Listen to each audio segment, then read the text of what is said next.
क्या एक बहुत बड़ी शानदार सैलरी का मतलब सच में अमीरी है? हम अक्सर यही मानते हैं, राइट?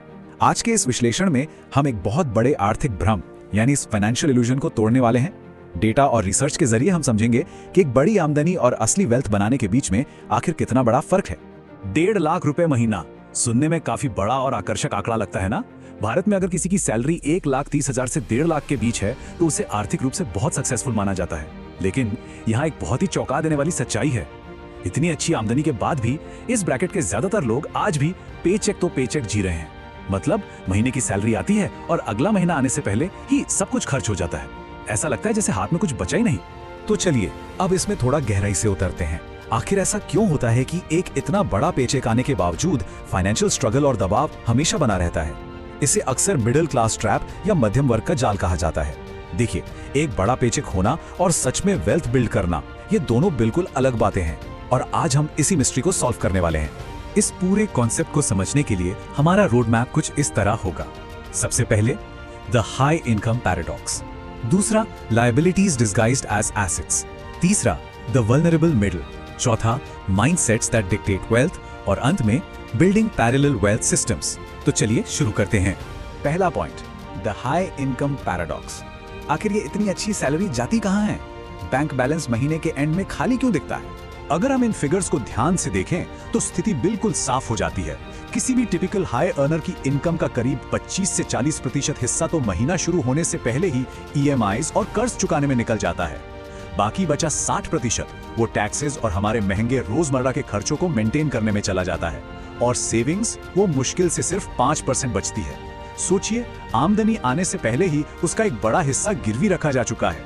इस सिचुएशन में एसेट बनाने की क्षमता तो लगभग 0 हो जाती है।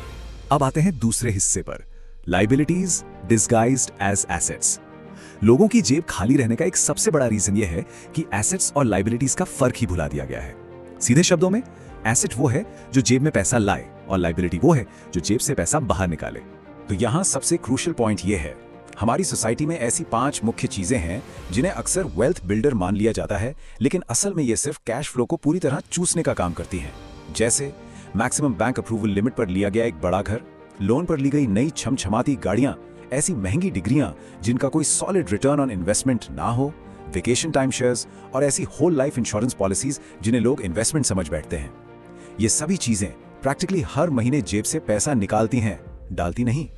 उदाहरण के तौर पर अपने प्राइमरी रेजिडेंस यानी घर को ही ले लीजिए। होता क्या है कि मिडिल क्लास अक्सर सोसाइटी में स्टेटस दिखाने के लिए बैंक से अप्रूव होने वाली मैक्सिमम लिमिट तक स्ट्रेच करके होम लोन ले लेता है। इसका असर अगले 30 साल के लिए कैश फ्लो बिल्कुल कैद हो गया। वहीं दूसरी तरफ वेल्थी लोग क्या करते हैं? वो अपनी हैसियत से कम कीमत का घर लेते हैं और जो पैसा बचता है उसे ऐसी जगह इन्वेस्ट करते हैं जहां से हर महीने आमदनी होती रहे। और ये नेक्स्ट एग्जाम्पल इस चीज को और भी ब्रिलियंटली इलस्ट्रेट करता है। नई गाड़ी। देखिए, एक नई कार शोरूम से निकलते ही अपनी वैल्यू ड्रास्टिकली खो देती है। फिर भी मिडिल क्लास सबसे पहले फिक्स्ड मंथली ईएमआईज पर नई गाड़ियां खरीदने भागता है और फिर सालों तक उन पेमेंट्स को भरने के लिए काम करता रहता है। लेकिन वेल्थ बिल्डर्स पहले एसेट्स बनाते हैं और जब उन एसेट्स से प्रॉफिट आना शुरू होता है, उस प्रॉफिट से वो गाड़ियां खरीदते हैं। सीक्वेंस का ही तो सारा खेल है। Section 3, the vulnerable middle. अब हमारी पर्सनल कंजम्पशन हैबिट से थोड़ा बाहर आते हैं। कुछ ऐसी बड़ी मैक्रो रियलिटीज भी हैं जो मध्यम वर्ग की अपवर्ड मोबिलिटी को काफी मुश्किल बना रही हैं। ये मैक्रो आंकड़े वाकई काफी गंभीर हैं। ई श्रम पोर्टल का डेटा बताता है कि लगभग 94.11% इनफॉर्मल वर्कर्स महीने के 10,000 रुपए से भी कम कमाते हैं। यूथ अनएम्प्लॉयमेंट रेट करीब 45% के आसपास है। और सबसे अलार्मिंग बात, देश की net house hold financial savings गिरकर जीडीपी के महज 5% तक आ चुकी है। ये क्लियर संकेत है कि इनकम और प्रोडक्टिविटी का गैप बढ़ रहा है, जॉब अपॉर्चुनिटीज घट रही हैं और एक बहुत बड़ा वर्ग लगातार कर्ज के सहारे जीने को मजबूर है। इस आर्थिक दबाव के बीच एक और बहुत बड़ी और खामोश समस्या पैदा होती है, जिसे कहते हैं लाइफस्टाइल इन्फ्लेशन। होता क्या है कि जैसे जैसे सैलरी में इंक्रीमेंट लगता है, चुपचाप स्टैंडर्ड ऑफ लिविंग और खर्चे भी बढ़ने लगते हैं।